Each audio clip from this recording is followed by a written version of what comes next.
Imaginez un naturaliste du 19e siècle, perdu sur un archipel volcanique au beau milieu du Pacifique. Ce scientifique, c'est Charles Darwin, et ce qu'il va y découvrir va révolutionner notre compréhension du vivant. Parmi toutes les créatures qu'il observe, de petits oiseaux retiennent son attention, les pinsons. Rien d'exceptionnel, sauf un détail. Selon l'île où ils vivent, leur bec change de forme et de taille. Long et fin pour attraper des insectes, courts et robustes pour casser des graines dures.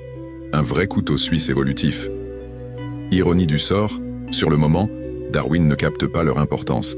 Il ramène ces spécimens en Angleterre en pensant qu'ils appartiennent à différentes espèces.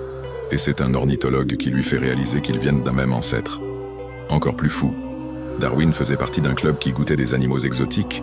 Il a mangé des tatous, des iguanes, et peut-être même ses propres pinsons. Quand il fait enfin le lien, il comprend une chose essentielle. Ces oiseaux ont un ancêtre commun, mais au fil des générations, leurs becs se sont adaptés à leur environnement. C'est la sélection naturelle en action. Petit twist, les pinsons ne sont même pas mentionnés dans l'origine des espèces.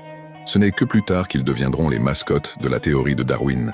Comme quoi, l'histoire retient ce qu'elle veut. Et l'histoire n'est pas finie.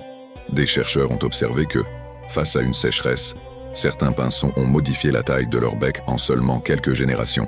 L'évolution, c'est pas juste un vieux truc, c'est du temps réel.